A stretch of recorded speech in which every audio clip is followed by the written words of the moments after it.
Recently, I've been playing through Metal Gear Solid 5 for the first time, and on one particular mission, I ended up getting into a fight with a helicopter, and it turned into a bit of an ordeal. The weapons I had were not at all up to the task, and after running out of rockets, I tried to make a daring escape, only for my rescuers to meet a rather explosive fate. Eventually, though, I was able to run the helicopter off, and while I ultimately may not have destroyed the thing, the fact that I had managed to survive such a deadly encounter was reward enough. In the moment, it was just a fun, exhilarating fight, but looking back on it, I was reminded of the series' first helicopter fight in Metal Gear Solid, and I was struck by just how much the series had evolved over the course of 17 years.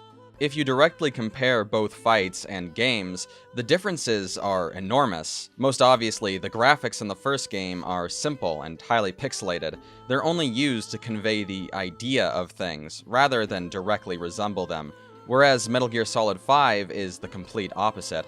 The visuals are almost entirely literal, and there aren't many blanks left for your imagination to fill in.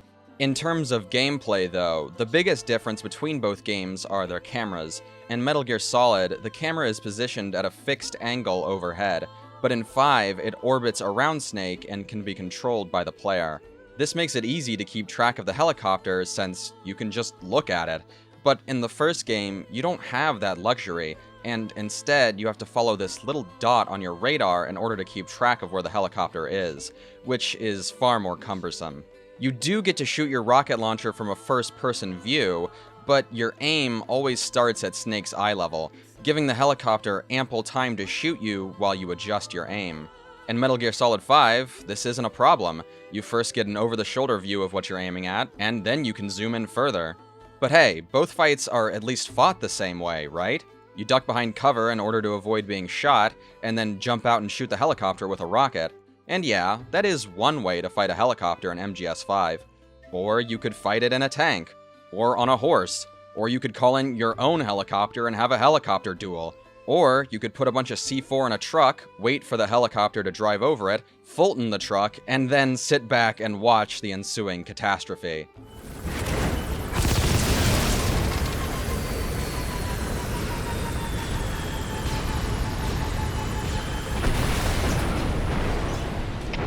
But let's say you just want to do it the old-fashioned way.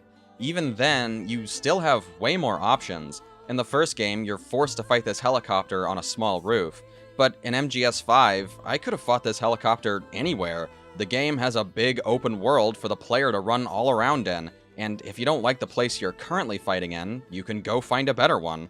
On the surface, these things might make it seem like Metal Gear Solid 5 has the better helicopter fights. The graphics are more realistic, the controls are less clunky, and the player has a lot more freedom in how they fight. But I'm willing to bet that a lot of people would say that the helicopter fight in the first game is still better.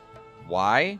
Because you aren't just fighting some random helicopter, you're fighting Liquid Snake, the man who was planning to launch a nuclear warhead, the man who's holding Meryl hostage, who ordered Snake's torture, and who claims to be his brother.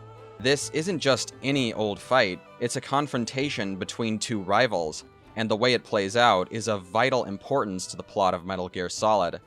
In the end, it doesn't matter how much this fight is aged, because the story it tells is timeless. Snake!